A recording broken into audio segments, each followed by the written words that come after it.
In this video, I'm going to discuss cell signaling or cell communication. The first way to think about cell signaling is the type of signals that can be passed between cells. So we've got three major types of cell signaling that I would like you to understand. Those are cell-to-cell, paracrine signaling, and endocrine signaling. The first cell-to-cell example is just what it sounds like. So in cell-to-cell signaling, the cells are directly connecting to each other to transmit some sort of message. And this was something that you experienced when you did the immunity model with the candy antigens. So a natural killer immunity cell, so one of your white blood cells, would recognize a healthy cell of the body by binding to those markers or those antigens on the surface of the cell so that it knows that it's a good cell that doesn't need to be attacked. So the white blood cell is communicating with the healthy cell of the body to make sure that appropriate reaction takes place. The second example, the paracrine communication, is over a short distance. So the cells don't actually touch each other, but they are within a close range of each other.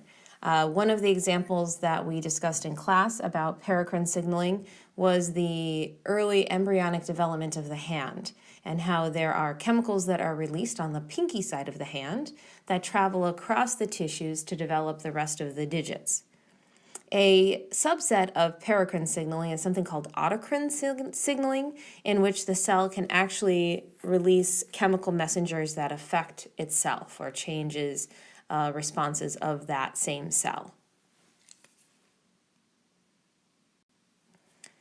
And then our sample from class of the neurons, when they communicate with each other across a synapse, so across that gap junction, across that synapse, is also a type of paracrine signaling because the two cells are close to each other but not connected. Instead, that neurotransmitter is a chemical signal that's released to communicate between the two different cells.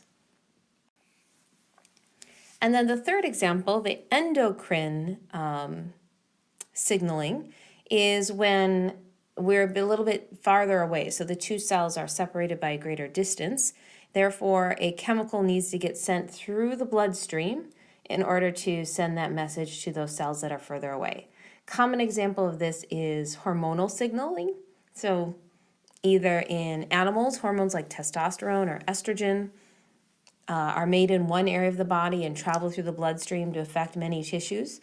Or we looked at examples in class of plant hormonal signaling, how chemicals like gibberellins and auxins can actually travel through the plant from one area to another to affect many different cells.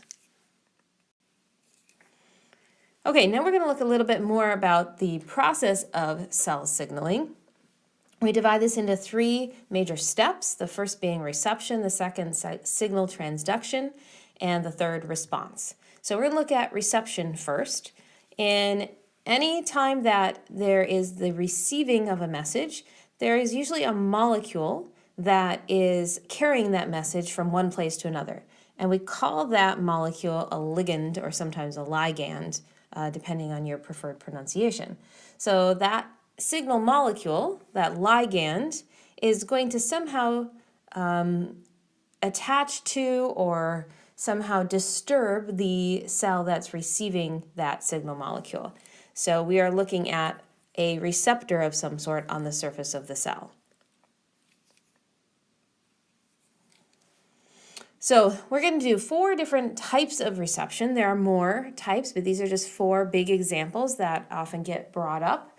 The G proteins, the ligand-gated ion channels, intracellular reception, and tyrosine kinase. So the G protein is first. So you can see in this image here that the G protein has a portion of the protein that is on the outside of the cell. This is the outside. And a portion of the protein that's on the inside of the cell. So the green as well as these little yellow pieces of the protein are all considered the G protein. Okay, there are what they call subunits or smaller parts of the protein. We talked about proteins having quaternary structure. Remember, they had different subunits, so this is an example of that. You can see that you first have on this G protein here a little molecule called GDP. Okay, GDP is an energetic molecule similar to ATP, but instead of having adenine, it's got guanine, version of guanine attached to it, and 2 phosphates. So in the inactivated form of the G protein, you've got the GDP and the 2 subunits attached. As we go down to the next step, so following the arrow down, you can see we have this signaling molecule that's attached to the to the G protein. Okay, so that's that ligand or ligand. What happens when that signaling molecule attaches? Just follow the diagram down here. That GDP gets replaced with a GTP. Okay, so we've got a change in molecular structure there. Follow the arrow to the next step. What does that change in molecular structure do? It causes one of these little subunits of the G protein to break off, which elicits a response in the cell. And those could be various responses. We'll get to that later as we talk about further pathways of this type of communication system. But just know that the subunit breaks away, which causes something else to happen in the cell. To complete our circle, so on to the next step, that GTP, which would be a triphosphate, loses one of the phosphates to return back to GDP, which brings us back to our original conformation in which we get that subunit back. So we've got the 2 small blobs again, right? One here, with the GDP attached. Okay, so really, the signaling molecule is triggering that small subunit to break off and cause some other response in the cell for this G protein. But remember, the outside of the G protein is exposed to the outside of the cell, so it can attach to that ligand. The inside of the G protein is what's creating the response inside the cell. Number 2 example of a type of receptor is a ligand-gated ion channel. So again, we have the outside of the cell and the inside of the cell. And these particular proteins, once again in green, are going through the membrane. So part of the protein is on the outside, part of the protein is on the inside. This one is a little bit more simple arrangement. So again, we have our signaling molecule, or our ligand, is going to come in and bind to the protein, to the ion channel. And when it's bound to the protein, the channel is open, so ions can go through. You notice back on the first conformation, when the ligand is not bound to the channel is closed and no ions can come through. All right, so the binding of the molecule opens the channel and therefore ions can move through. Again, the example of this was the sodium-potassium channels on the neuron that would open or close depending on different signals that are happening on the outside of the cell during that action potential. Okay, the next example is our intracellular response. In this case, our signaling molecule, our ligand, is usually something that's nonpolar, like a hormone, for example. And the hormone can go down through the membrane and get into the cell without a channel, without a G protein, goes right through the membrane, and usually binds to the DNA to do something. All right, this one in particular shows a receptor somewhere inside the cell that might capture that ligand and then bind to the DNA, but it doesn't always have to. Sometimes the nonpolar molecule, the hormone, interacts directly with the DNA. Changing the DNA, when I say interacting with the DNA, that might mean turning a gene on or turning a gene off. We'll talk more about how that can happen, that DNA regulation, later in the next month. However, just know for now that these intracellular ligands can affect the DNA, which therefore means affect the proteins that are made by the cell. All right, our fourth example is tyrosine kinase. So before I go over the example on the right of the tyrosine kinase, I just want to talk about kinases in general first. Okay, so we're going to look at this little diagram on the left. Okay, the first thing you see is just a plain old protein that it says is dephosphorylated. So in other words, there's no phosphate attached to that protein. See, there's a little empty spot right there. We're going to bring in a kinase into the environment of this protein, and you'll see that the kinase is going to turn ATP into ADP. So essentially, it's breaking off a phosphate molecule. So now that that phosphate molecule is free, because the kinase cut it, that's how I remember, kinase cuts. So kinase cuts off the phosphate molecule from ATP. Another molecule and another enzyme, kinase is an enzyme, and this phosphatase is also an enzyme. It's going to take that phosphate molecule and stick it onto a protein. Now, sticking a phosphate onto the protein could turn the protein on, or it could turn the protein off. It really depends on the protein. But just know that phosphorylating a protein changes its function. Okay, it does something to its action, either turning it off or turning it on. So kinases, again, back here, are kind of the start of that, right? They are able to cut off the phosphates so that those proteins can eventually be phosphorylated. All right, so now let's take a look at the specific type of kinase called tyrosine kinase. Just like our other receptors, there's a portion of the protein that's outside the cell membrane, out here, and a portion of the protein that's inside the cell membrane, in here, okay? And you can see there's these little receptor areas on the outer part of the protein. So when the ligand comes in, which we're looking at in this second picture here, and attaches to those receptors, the tyrosine kinase says it dimerizes, which again just means it pairs up. So the two parts of the protein come together, and that in turn triggers this phosphorylation.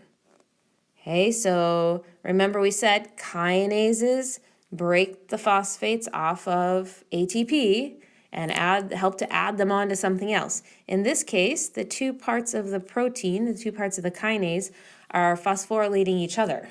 So they're adding phosphates to each other. And that, in turn, is recognized by other molecules in the cell. Once this gets phosphorylated, that triggers a response in other molecules of the cell to continue the message on. Okay, tyrosine kinases are often used in like growth functions in cells. Okay, so we'll talk more about kinases in particular when we get to the cell cycle. There are a lot of different types of kinases that control the growth of the cell and the division of the cell. All right, so that was all of our reception molecules, okay, those four. Remember, we talked about intracellular reception, we talked about G proteins, we discussed protein kinases, or tyrosine kinases, and then finally the ion channels, okay? So we got all four of those taken care of. Now we're on to step 2 of cell signaling, and that's signal transduction. So we have just 2 specific examples of this happening. Again, there are more examples, but these are the 2 that we're going to focus on. So once we've got the receptor interacting with the ligand, then there's going to be like this little in-between phase where the message is kind of passed from one part of the cell to the other, like a relay, or if you ever played that game Telephone where you're sending a message from one person to another, that's what's happening. And there's some sort of transduction or change in the message during this time. A common change you'll see during transduction is some sort of amplification. Amplification. Okay, we did discuss this a little bit in class. Amplification makes the signal louder. In other words, it makes the signal stronger. So we can get one little ligand, okay, attaching to the receptor, but we can cause a really big message in the cell from just one little ligand. All right, so we're going to look at how calcium ions and cyclic AMP help to do that. All right, the first example, calcium ions. So once we get the message into the cell, whatever way it gets in, it could be any of those 4 examples I just gave for reception. So now the message is in here, in the cell. It's going to cause a series of reactions that basically tell the Golgi apparatus to release some calcium ions. Okay? And calcium ions are really powerful because they can bond to proteins to make proteins do stuff. Okay, so calcium ion is like an instigator. It's like a push to make the proteins get started, to make them get going. So if that message that came into the cell triggered the release of calcium ions, one of the things that push could be is to do a muscle contraction. So we've got an example here of a muscle contraction. Now, muscles are made out of proteins, right? There are 2 types of proteins that are most important in muscles. The first type of protein is called myosin. The second type of protein is called actin. And in order for a muscle to contract, the myosin and the actin have to connect to each other and then pull. Okay, they kind of pull toward each other in a way. When there is no calcium in the muscle, the myosin and the actin are not attached. So you'll see like right here in this area and right here in this area, there's a space there between the actin and the myosin. However, in picture number 2, down at the bottom, you can see now we have all of these calcium ions that have been released, again from the endoplasmic reticulum. Ooh, I think I said Golgi earlier. Okay, this is supposed to be endoplasmic reticulum, releases the calcium ions. There's lots of calcium ions that are being detected by these blue receptors, right? These blue protein receptors, changes the shape of the proteins involved in the muscle, and now you can see the myosin and the actin are touching each other. It's the calcium that triggered that change in the protein, and now that the actin and myosin are touching each other, the muscle can contract. Okay, so in that way, the calcium ion is one of those secondary messengers that carries the message from the original receptor to the protein that's making the actual change. Our second type of message transducer is cyclic AMP. Now, AMP is very similar to ATP, except it's got an M instead of a T. Well, we know that T stands for tri. The M in AMP actually stands for mono. So we've got adenosine monophosphate, and the cyclic part of it just means that something's been done to the sugar in this molecule so that it's more circular in shape. So it's a circular form of the sugar that's attached to the AMP. All right, not horribly important to know, but just maybe to help put it in context that this is very similar to ATP. All right, so we're going to start again at our message. So here's our ligand, some sort of protein in the membrane interacts with that ligand. In this case, what that protein is going to do is it's going to activate another enzyme. Okay, this enzyme, adenylyl cyclase, okay, actually converts ATP into cyclic AMP. All right, so it's able to basically take off 2 phosphates, right? Triphosphate goes to monophosphate, so we're losing 2 phosphate, makes a little ring out of that sugar, and now we've got cyclic AMP. Why do we want cyclic AMP? Well, cyclic AMP is really good for turning on kinases. Okay, remember kinase is an enzyme that chops the phosphates off of other molecules so that they can be added to proteins to activate those proteins. So again, if the kinase has no cyclic AMP on it, it's not active. When it gets attached to a cyclic AMP, it is active. So again, an active kinase can chop off the phosphates off of ATP and make other things, other reactions happen in the cell by phosphorylating other proteins.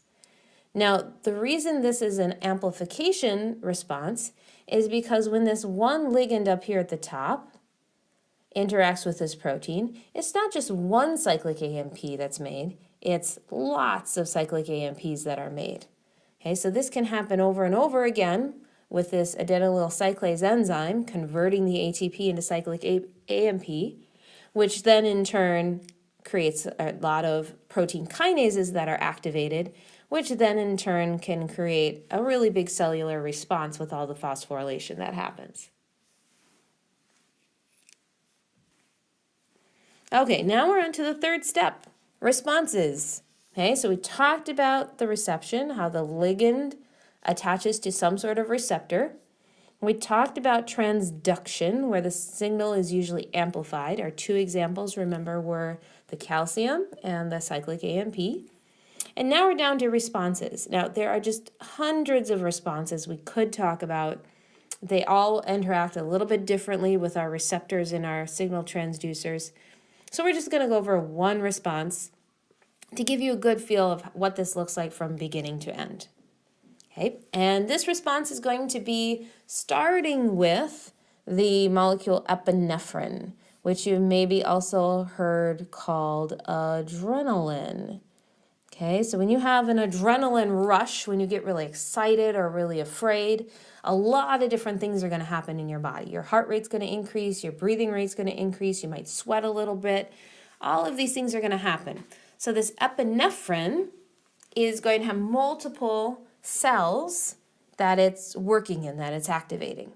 Okay, all of those cells have some sort of epinephrine receptor, probably a G protein in most cases, but not always. That epinephrine receptor then activates our adenylyl cyclase. We just talked about adenylyl cyclase. It's an enzyme that can convert ATP into cyclic AMP, right? Chopping off those two phosphates. Cyclic AMP, lots and lots of these being formed from ATP.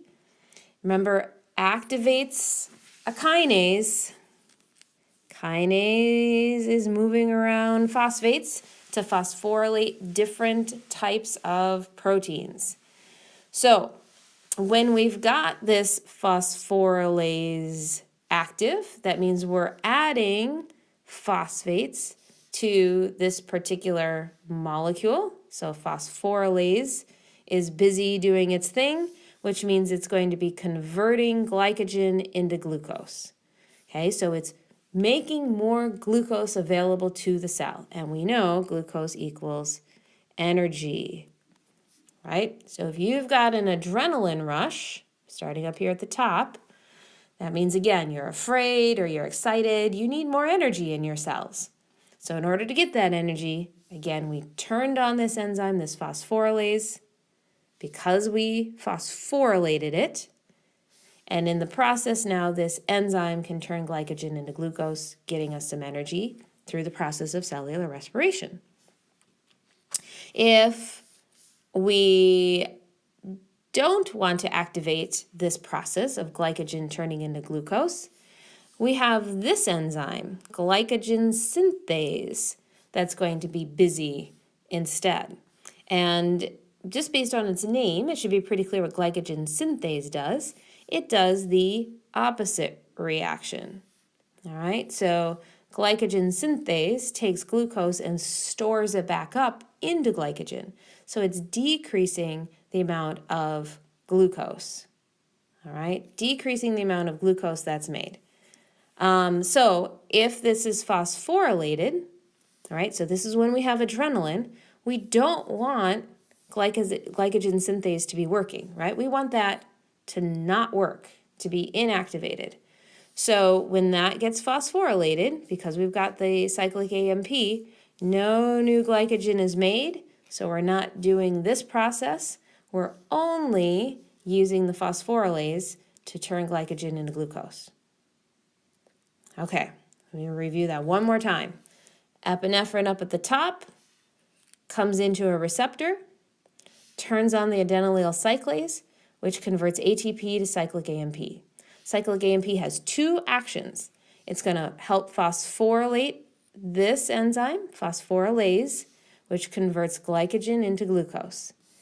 It also helps to phosphorylate the glycogen synthase, which turns it off. Right? This one gets turned on.